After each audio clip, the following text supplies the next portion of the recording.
Hi everyone, welcome back to the channel. CC UK Resin, formerly known as Custom Carving and Epoxy UK, and I hope you're all doing well.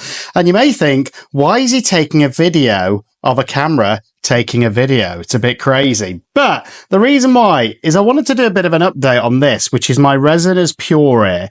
And I wanted to go a little bit more scientific this time so that you know exactly what you're getting. And I genuinely love this product. I've got it on 24/7 in my home because that's where I do my resin work, and I feel like it helps protect me. So let's get straight over to the workstation. I'll explain why I've got this camera running as well at the same time, and then we'll get straight into it. So if you want to find out more about this Pure Air from Resiners, you're in the right space. So let's get straight into it.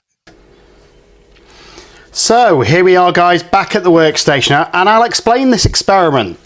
So I wanted to see what effect different products have on the Pure Air so it can detect things. But the skeptics out there will be like, well, that can switch on and off. Who knows if the sensor works? So I bought myself a separate VOC air quality detector. This wasn't cheap, by the way, so factor this in as well. You get a VOC monitor inbuilt into that Resiners Pure Air device. This cost me just under £100 from Amazon, which is a lot of money, but I'm doing it to hopefully prove to everyone that it works. And I'm just unboxing this. As you can see, brand new, never used. So the plan is I'm going to keep this one running here. So we see that on this.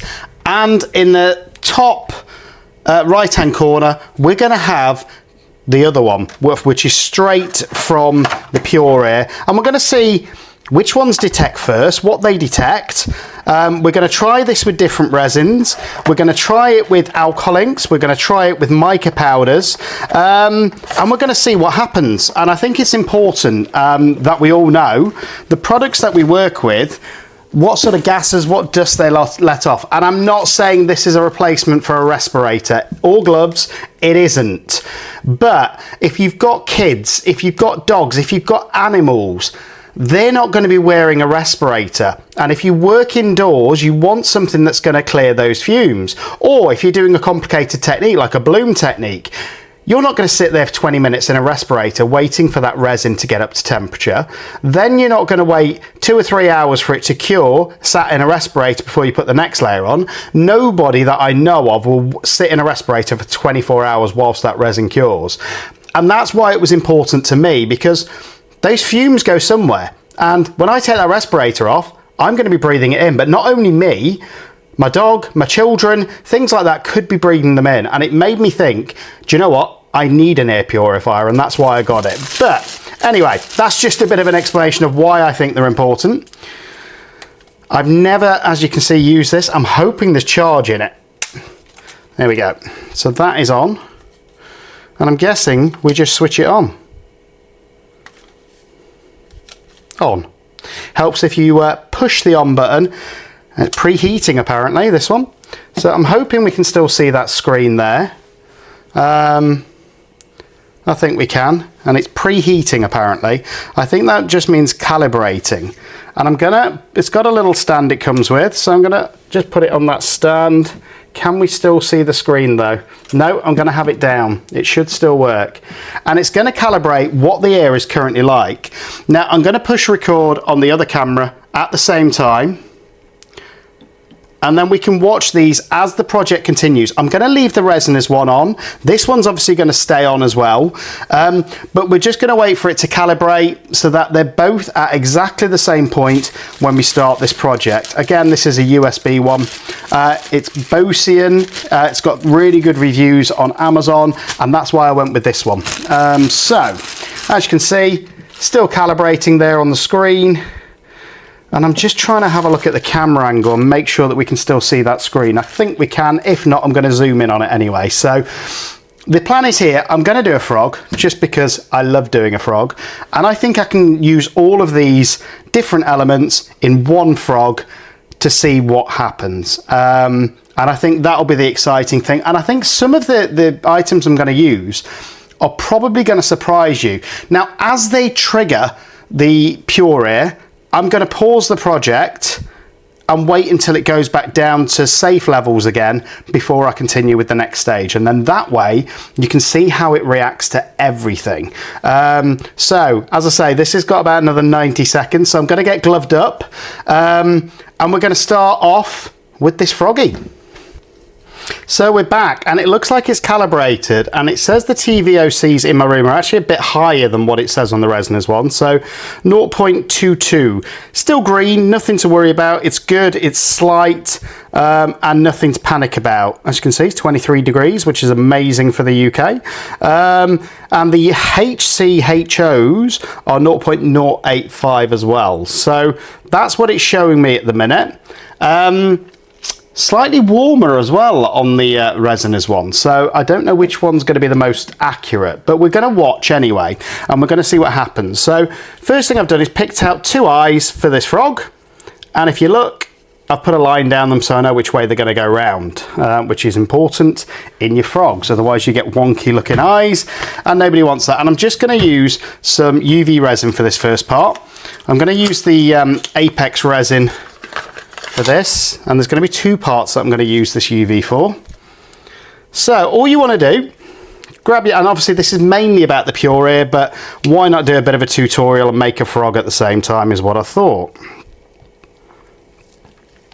And I've just put way too much resin in there, so I'm going to wipe it out with a wipe, because you only need a drop in this eye cavity in order for it to work. So again, no dramas, I've not cured anything, so just wipe it out with a baby wipe and we should be good to go. But I don't want to spoil this effect either, and that's why I just thought I'd give it a re-wipe. There we go, so that's clean now. And all I'm going to do is put a tiny dab straight on to this glass eye cabochon like that. And at the minute I don't think it's triggering anything, which is good. It means that the air is still pretty clear and I don't need to panic. So I'm just putting it in and I'm maneuvering it around with my finger until I've got it in the direction that I want in that cavity, as you can see. So at the minute I'm not using a lot of this resin though, so I'm not surprised that it's not really detecting much on either sensor at this point. And don't get me wrong, the resins I use are typically very VOC free, just to sort of minimize that risk. So I can see at the minute all I'm doing is just torching this as well, so it's curing that resin both sides to make sure that eye is now in place. And then I'm going to do the same for the other side, and I didn't think that this would trigger it, to be honest, and it hasn't as yet. So but we're going to continue with the project and we're going to see how it develops as we go on. Again, tiny bit of resin in there, and then put this eye in, hopefully get it the right way round first time. Doesn't always work, so you just maneuver it around with your finger. Some people use tweezers, things like that. I just find it easier with my finger, and then hopefully once these are cured they're both going to be the same direction. And literally it takes probably 5 seconds for this part. And then I thought, how am I going to make this still an interesting piece? And I want to use UV, but I also want to use normal resin, and we'll see if it reacts to that. So TVOCs at the minute, I'm not worried about them at all. They're virtually non-existent, and I think part of that is this UV resin that I'm using, which is the Apex, which is very, very, very low, if any, VOCs. I don't think I've ever had it trigger it off. So I thought, let's make this frog a little bit cool and let's give it the bubble effect. So I've got some washing up liquid in here. Again, I don't think this will trigger it, but you never know. And again, I'm just keeping an eye on it, and again I'm using a stick just to create some bubbles. And we're going to have a bit of a bubble effect on this frog. And I'm going to use some tiny Turner micas as well. And I'm just looking at the minute, we're still in the green zone, so it's good. And the great thing with this Resiners Pure Air, it tells you when you're not. So when you're not, it's going to go from amber to red, as this monitor does at the bottom. So I like the small bubble effect, so I'm just giving these a good bash around to create some nice bubbles, and they're going to hopefully create a beautiful effect in this frog. So all I'm going to do now, and there's still a bit of sunlight where I am, so I don't want too much here, but I do want it to just go into that head, all the way around this sort of belly, up to this tail, and give us a bit of a covering just around here. And if I get a little bit more in the centre, I'm not that fussed, because it will just give us a bit more depth in the piece. And as you can see, I'm not being too careful at this point. I just want all of it to have a slight covering of this UV resin before I add the bubbles. And this doesn't need to be perfect, guys. And if you get a few bubbles in there, you can either burst them like that, or you can leave them in, because you're going to be putting bubbles in anyway, let's be honest. And then again, like so. And now I just want to grab some of these bubbles quickly before the resin has time to move. So I'm going to get a fresh stick, and I'm just going to whack as many of these in as I can on top of the resin, all the way around the sides if I can. And I'm hoping that this is going to create a cool effect. But I'm being quick here because the resin's moving. Don't forget, your resin will move and it will all try and pool in that centre part, which is not the effect I'm going for. So I want to move these bubbles around, make sure I've got enough to cover all of the resin all the way around these sides, and wherever the resin is now, we should get that cool bubble effect. So I'm just going to switch the lamp on from the side, and I'm going to move the frog under. And at the minute I'm just looking, and I don't, oh, I've switched this one off, so let's switch it back on. Why do things never go wrong when you record? Never go right, should I say, but there we go. So that's back on record. At the minute, with the UV, which is strange in some ways, because for me, UV resin smells. It smells worse than normal resin, yet I think if you use the right one, you don't get a lot of fumes let off, which is, again, it's a little bit strange. But as I can see, those VOCs, they've not really changed with this UV resin. So, does it mean that you shouldn't use one when you just do UV resin? No. I think it just means that the particular brand I'm using is very low in VOCs. And I'm just looking at both of the monitors, and the TVOCs have pretty much not even moved at this point. So again, I suppose that's a recommendation for the Apex UV resin. I've had some that I've bought from places like Temu before where they have set it off. And what you need to remember with resins, every resin is made up of different chemical components that will all react very differently. So you've got to remember that when you're getting different resins, when you're trying different resins. I know some people that are allergic to one particular brand of resin and not others. So you've got to think about that when you're playing around with resin, is every one of them's different, and they're all made up of different compounds, which when you add the A to the B, they sort of fuse together, and that's what creates your resin. So just remember that not every resin's the same. So I'm pretty confident we will have that bubble effect, but I'm just going to do it the other way around as well. I'm going to fast forward this part. There we go. I'm pretty happy that's cured. I'm just going to use a microfiber cloth because I've run out of kitchen towel, which isn't great when I'm doing a project, but you can see that lovely little bubble effect there. Well, you can just about see it. And I think that'll look pretty cool. Doesn't need to cover the whole piece. As I say, this is just an experiment at this point. Next, I'm going to use some tiny Turner micas. I think I'm going to go with the Arcane for this. In fact, I might use a few different colours for this. And I'm going to use some alcohol ink as well. So I'm just thinking about how I want it to look. So I'm going to use the Arcane for the feet. I'm going to give it a little bit of wicker, I think, in the toes. And I'm gonna use alchemy, I think, for those bubbles. So we're gonna use 3 different tiny turners in this as well. And all I'm gonna do, I've got some mini brushes, and they're what I'm gonna use. So 3 beautiful colours. I think they're going to look really cool. Now remember, when you're doing your micas as well, whichever one you brush on your mold first is the one that's going to stay. Now all I'm going to use, I've got some micro brushes. I'm going to use 3 different ones. They are disposable, and it's just easier than cleaning, so it's these little tiny ones. So I think I'm going to have, or do I change it around? I'm going to have the blues, reds and purples going around there. So no, I'm going to keep the toes green. And even doing something like this can sometimes trigger it off. Do you know, if you're painting a lot of mica into your molds, it can change that reading and set them off. You don't realise how many of these go into the air and set off this purifier.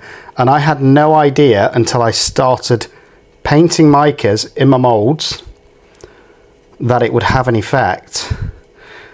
So you can see I'm just burnishing them round. Again, I don't want to use too much powder, and there's some left in these, so I'm just going to re-burnish these, go around, and then back into this. Hopefully there's enough powder on there to just allow me to get those froggy toenails in place. Now when you're doing this as well, remember on these frog molds, there's 5 toes at the back and 4 at the front. So again, I'm just going to burnish them in. The more you burnish these, the better it looks as well, I've found. So again, I'm just being careful to try and keep it in the toes and not get it everywhere. Now this is that tiny little toe that most people miss if they don't do frogs on a regular basis. There we go. So you should have 5 toes in the back. And again, I'm just trying to be careful here because I don't want to get it everywhere. I want to keep some sort of design in here. Now I'm just wondering, with this bubble effect, if I could paint the bubbles in different colours, or maybe just a couple of them. Should we try it? Let's do it. Let's some of the bigger bubbles, or there's like a little circle there. I'm just going to go around there with this powder. Slightly bigger one there, so again just burnishing it around on top of that UV resin, and hopefully it will give us a cool, slightly mixed effect just around this edge, like so. And I'm pretty happy with that. I don't want too much of this wicker, although it is a beautiful colour. I might just give him a bit of a shape down his snout, or his nose should I say. And again, just trying to burnish it in. And at the minute, touch wood, they haven't triggered, so we should be okay. At the minute, the air is relatively pure, and I'm not going to blow this around or anything like that because I want this to be a real experiment, as if I was working normally. There we go. So it's just got that stripe going down there into these bubbles. And I think I'm happy with that amount for this, as you can see. Now I'm just going to use a different one. And again, looking at these, the VOCs are still pretty low, so we're doing good. So I'm going to use the purple. And now I just want to fill in these toes and these legs or feet. So again, just a bit more powder. And don't worry about intermixing them, because whichever one touches your mold first is the one that's going to take over in these. And again, just going around. Not using a lot of powder. If you're new to tiny turner powders as well, they're amazing. They are expensive, but for me, you don't get an effect quite like it with anything else. So again, just going around these feet and making sure that I've got all of these edges covered, because the last thing you want in your frog is bits that aren't covered, because we are going to colour this in black resin, or fill it with black resin, should I say.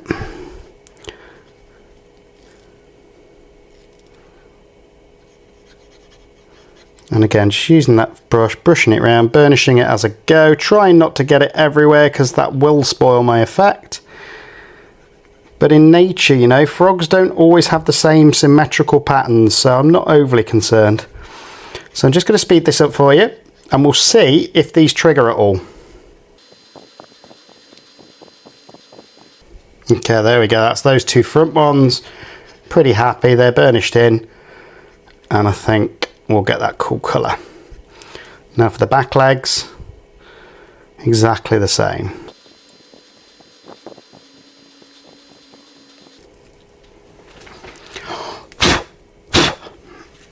There we go. So that is those feet done. And at the minute, touch wood, we've not had anything trigger. Now, again, I'm going to have a bit of a play here in the fact that I want to get some of this in here. And I want this to go over these bubbles to give us that bubbly effect.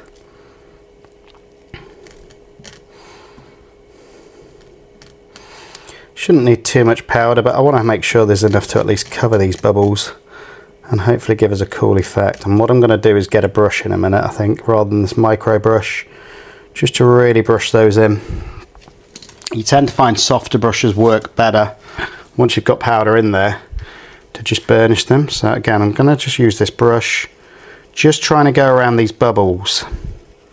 Anywhere I've got that bubbly effect, I just want to make sure it's covered in a little bit of this tiny turner powder, like so.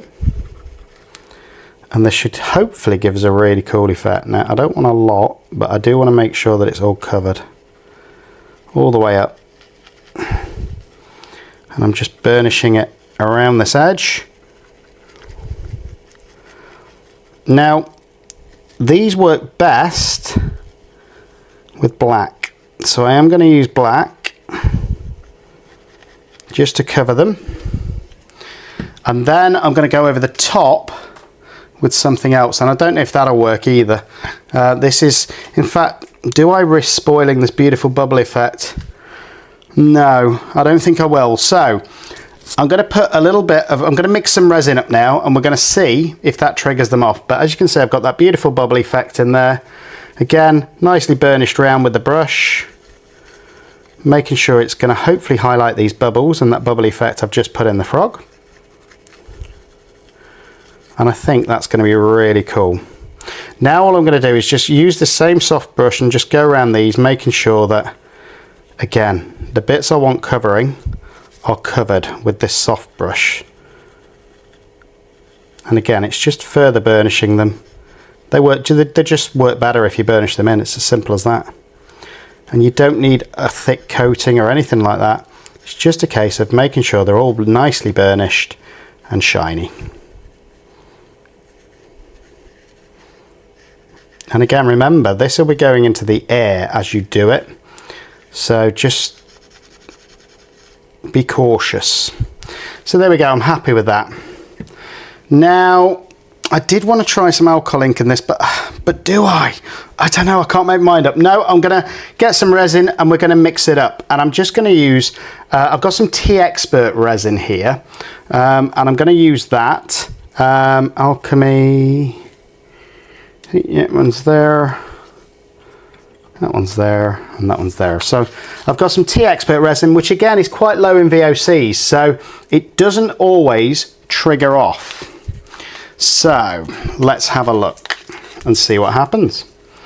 So I'm going to get one of my mixing cups. Now these frogs take exactly 4 ounces. So I'm going to mix up 4 ounces of this T-Expert resin, which again, as I say, it's normally very low VOC, so it'll be interesting to see if we get a reaction or not.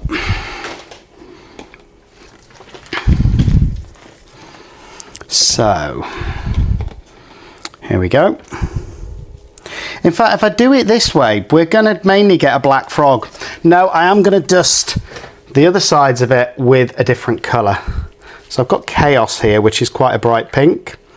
And I'll show you how simple these are. When you've got your design in, get yourself a little soft brush and just dust away, you know. Get it in all the edges, and all I do is I just make sure there's a bit of powder going all the way around. And I changed my mind about the design on this, and the reason why is I don't want to waste these powders, which we could do if we didn't burnish them all, because I don't want to see that black pigment visible. So again, I'm just going around this whole mold now to make sure that the whole thing is going to be burnished in these tiny turners, including the head. And hopefully we'll still get the colour difference. So most of that is moved around. And now what I'm going to do is get my softer brush and just go around the whole thing. That way I know I've got these chameleon pigments going all the way around the mould. TVOCs at the minute, still pretty safe. We're still in the green. It's going up a little bit on this monitor and on the Resiners one, but not hugely. So again, nothing to be overly concerned about. So soft brush, and again, I'm just getting it in all these nooks and crannies, making sure that this whole mould is completely burnished and that we get these tiny turners absolutely everywhere. Because there's nothing worse when you're doing anything like this and brushing your moulds than missing a spot and getting black resin. So again, just really not being gentle here at all. Getting in all the gaps and just really burnishing it round. And it might want a tiny bit more in there.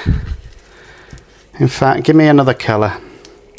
Let's have a bit more of the arcane. And this is just to make sure that I've got everywhere completely covered. Tiny bit. Because I really want this bubble effect to pop. And there's a risk, unless we have enough powder on this mould, that it won't. So again, just going around it all with this soft brush, making sure everywhere's covered. And I'm pretty confident now. I mean, you can see the TVOCs going up a little bit on that monitor.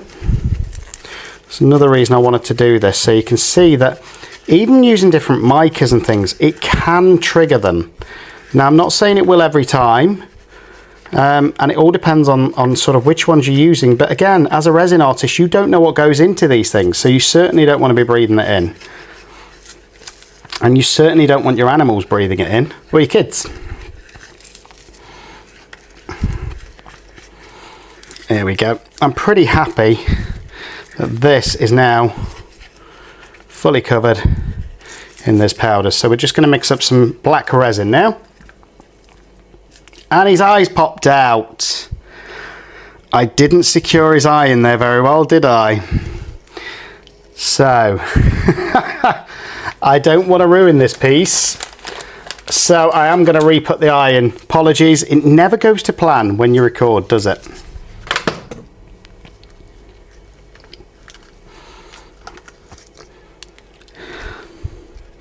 And now I've just lifted that bubble effect off, but it'll be okay. I'm not concerned about that. If a bit of resin goes under, we should be okay. Just trying to clean off that eye so that we still see the eye. Not what you want to happen. There we go. And you can see these pigments have gone all over that eye. It's because I didn't put enough resin, I think, on this one. But we're still going to persist and see what we get. So just trying to wipe off the excess powder off the eyeball and then put it back in. Why do things never go right when you're doing a project? But as I said, this is more about the purifier rather than the project. So I'm hoping you're enjoying the project. But also shows you that, you know what, it doesn't matter how many times you do a project, things can and often do go wrong. Right, so it's this eye socket here. I'm just going to put a bit of resin in and then put this eye back in. I can't really see which way around it is though now. We're just going to go for it, you know. I'm not convinced that this is going to be one of my best frogs. Apologies. But I still want something. And again, I brushed this one out a little bit as well. Oh dear. Don't get too violent when you're brushing your powders on. Top tip. You've seen it here. So I'm going to put that other eye back in as well now, because clearly I've done exactly the same there, although Not as much. I can still see the hollowness of that eye, so I'm not as concerned with this one. I did lift that up a little bit, so I'm going to put a tiny bit of resin underneath this bubble effect as well, and I'm going to cure that in just so it stays stuck to the mold. This is also a great example of when things go wrong, still carry on. You might get your best piece yet, and some of these mistakes might actually help the effect you were going for initially. Come on, in you go. Right, so just moving it round. I don't want him to have too wonky eyes. There we go. And now I'm just going to cure that eye back in. And honestly, look at my Froggy Friday videos. This doesn't usually happen, guys, so must just be for this video. It decided it wanted to do its own thing.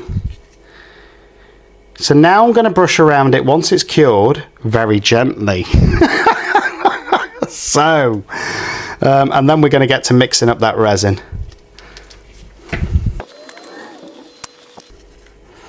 I'm not sure how this is going to look because of the fact that I've re-put those bubbles in as well. We may get a flop of a frog, but that wasn't the point of the project, and I don't really want to start everything all over again.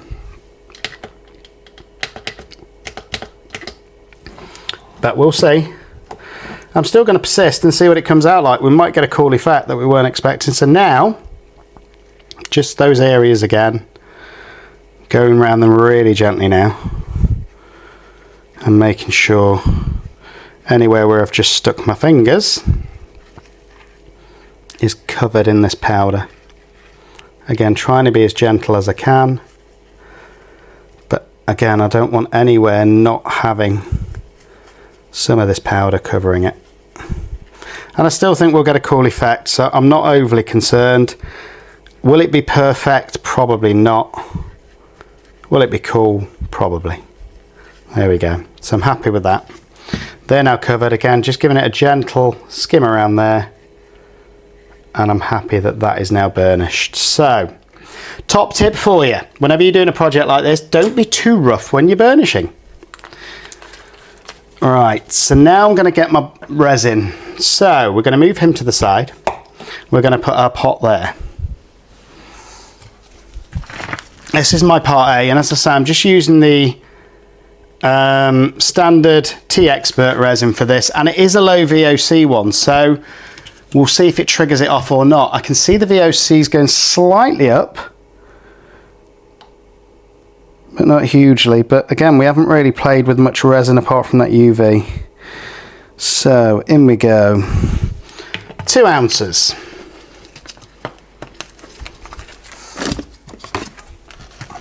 And then 2 ounces of the B.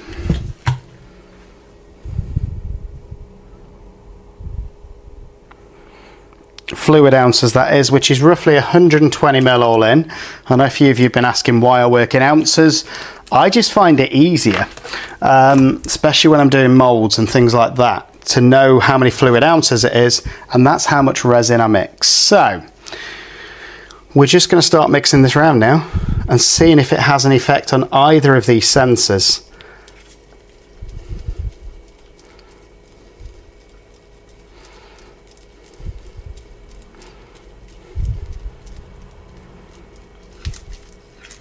Whenever you mix your resin as well, another top tip, you want to keep scraping your sides and the bottom so that it thoroughly mixes together.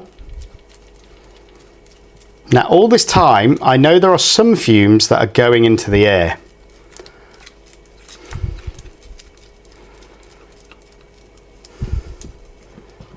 Again, just going to mix it around a bit more.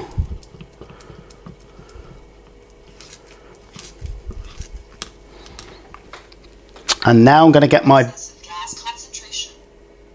Oh, excessive gas concentration just came out of the monitor. The HCHO, I think, has gone up. Didn't even know it did that, guys. I can see the VOCs going up, starting to rise a little bit on the Resiners one as well, but this is obviously right next to that as well, so I'd imagine it's probably a little bit more sensitive at the minute.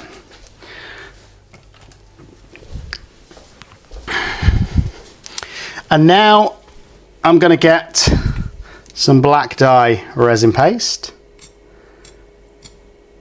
and just put a couple of drops in here. Not a lot, but it should be enough to colour it. Then I'm going to mix it round. We're still not majorly concerning at this point. Excessive gas concentration. Oh, excessive gas concentration. It's saying.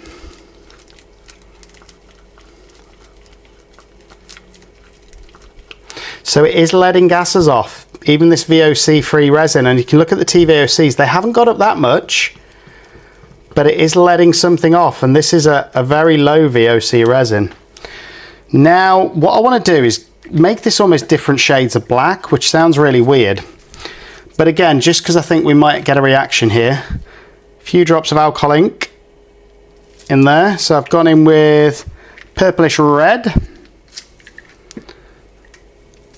And I'm going in with midnight blue. Hopefully that'll just give us a couple of tones of different black in this frog. I don't know, I've never done it before. So here we go, I'm just going to mix it round. Excessive gas concentration. And we're going to see what happens.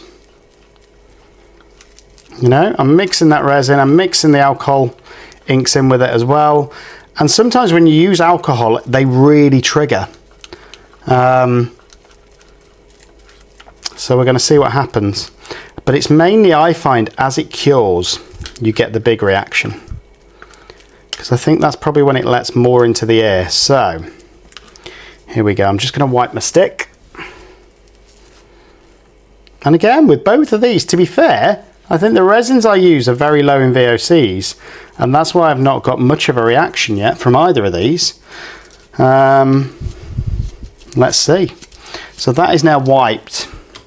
Now we're going to pour. And I do think the pouring stage is normally when you get the biggest reaction. So, remember I've put alcohol ink in there, so I don't want to use a flame.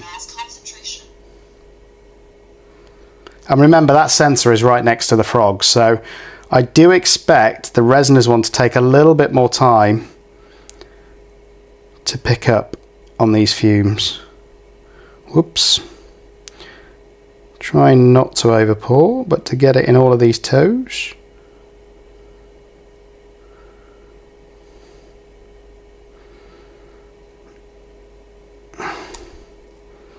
I can see the TVOC starting to rise.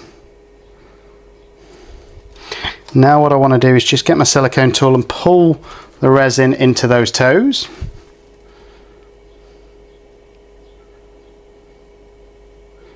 Making sure that the resin is in each and every one, because with a frog, if you've not done one before, that's likely to be what's going to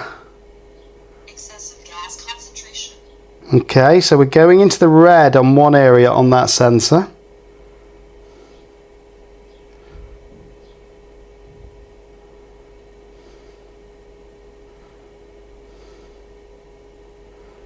There we go.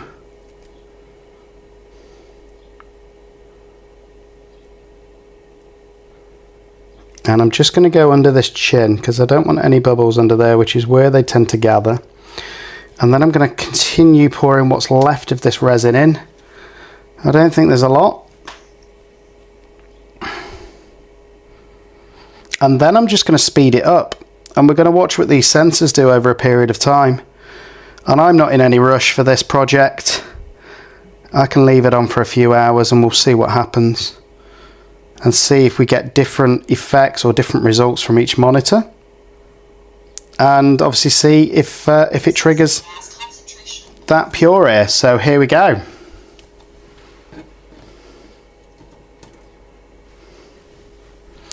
And that's pretty much all I'm going to do for this frog. Now, again, I probably am safe to torch it now because of the fact that the alcohol's been mixed in.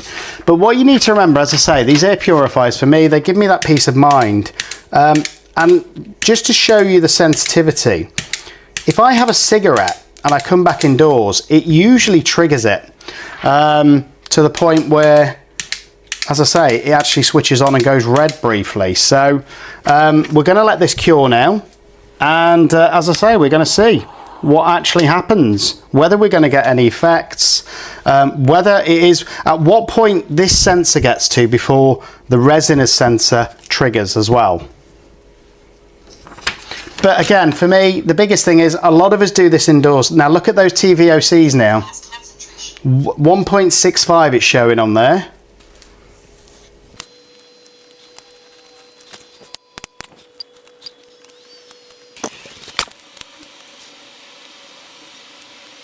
And again, the great thing here is I can see that obviously it's still going, still in sort of ambery green at the minute, but I can see on here that it's bringing those gases down. So the HCHO is coming down and the TVOCs are coming down as well on this other monitor. And you'll see it's just shot up to 1.10 on the Resiners one. And I've just been for a quick cigarette. Bit naughty, but I wanted to show you on this channel that even cigarettes, if I go outside for a quick cigarette and then I come back in, it triggers it. Look at it, it's red. It's like, go away, don't smoke. But obviously it's more about those TVOCs and everything, but that just shows you how sensitive it can be.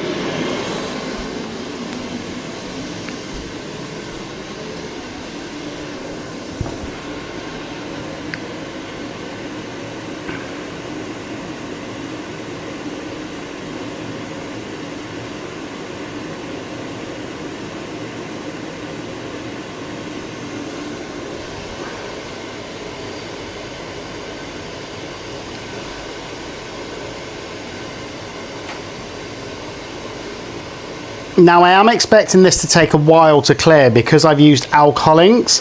Whenever you use alcohol inks, it really triggers it. I think alcohol in the air takes about 10 minutes, maybe 15 minutes to completely get rid of those fumes that are set off by your alcohol inks. And again, I think that's really important to other crafters that might use alcohol inks, not just resin crafters, because again, really, if those fumes are in the air, you should be wearing a respirator. And you should be doing something to get those fumes out of the air once you finish with the alcohol. And again, I know a lot of resin artists use alcohol to get rid of bubbles rather than torches. But again, just realize it's still going to be in your air when you've sprayed it. And unless you've got something to take it out of the air, it's going to linger there and you're going to breathe it in. And that's why, for me, this product is a no-brainer from Resiners. And again, if you want one, just go to resiners.com. They've often got a sale on these at the minute, which is great. And if not, just use my discount code at checkout, CCUK, get yourself some money off.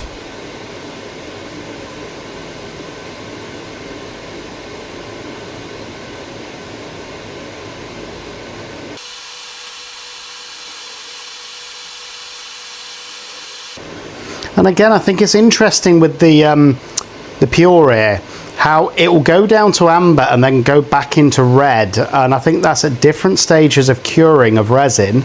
It lets off different amounts of VOCs and fumes. So I do think that's interesting. Again, I've often got resin just curing anyway.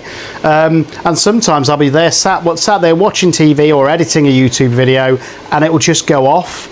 And I think it shows you that even sort of probably 30, 40, 50 minutes after pouring a project, it could still be letting fumes off.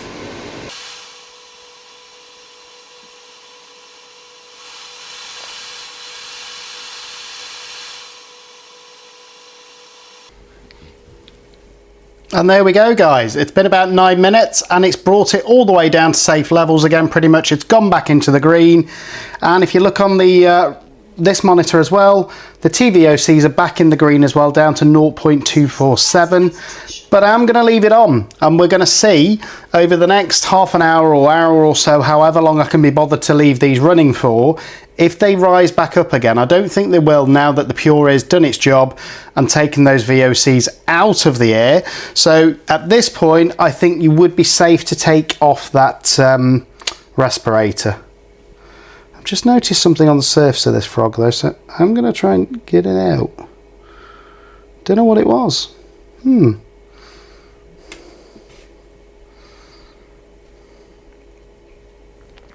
But again, I hope you found this video informative. I just wanted to do a bit of a test using a different monitor, which is why I've gone out and spent £100, well just under, on this air quality detector to show that even with another monitor, it does take them down. And I don't know what all of these things mean, if I'm being honest. If there's a scientist out there, maybe you do.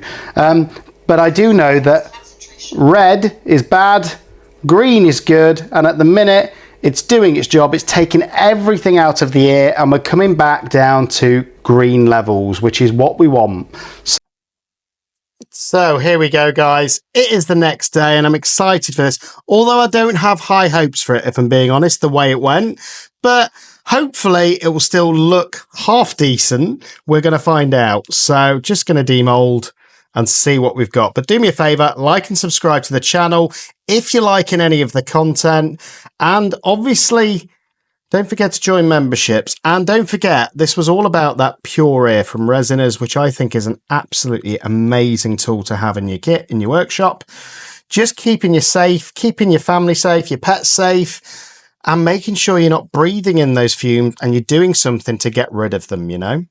So I'm just trying to be a little bit careful because, again, I don't know what this is going to look like. Could be one of my best pieces ever, or it could be an absolute mess. So always be careful around those toes when you're demolding. They are the most fragile parts.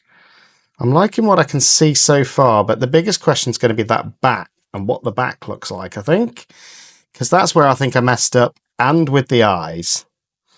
So here we go. Demold his head. Once that's demolded, the rest should just pop out. There we go. It's popped out. Didn't quite get as many bubbles in that bubble effect as I wanted. The eyes turned out okay in the end. Look at that. Loving that. Actually, do you know what? I like him. Love that bubble effect. Using those tiny turners and just those different colours going around. I think he's a really cool frog. I wish I'd have done it as a separate video for Froggy Friday now. But I just love this bubble technique. Look at it inside there. Absolutely beautiful. And it wasn't perfect because of where it came loose. And I had to reattach it. So we'd lost some of those bubbles. But you know what? I still think I got a pretty cool effect on this Froggy. Mainly down to those amazing tiny turners, if I'm being honest. Let me know what you think in comments. And there we go. There's this little Froggy.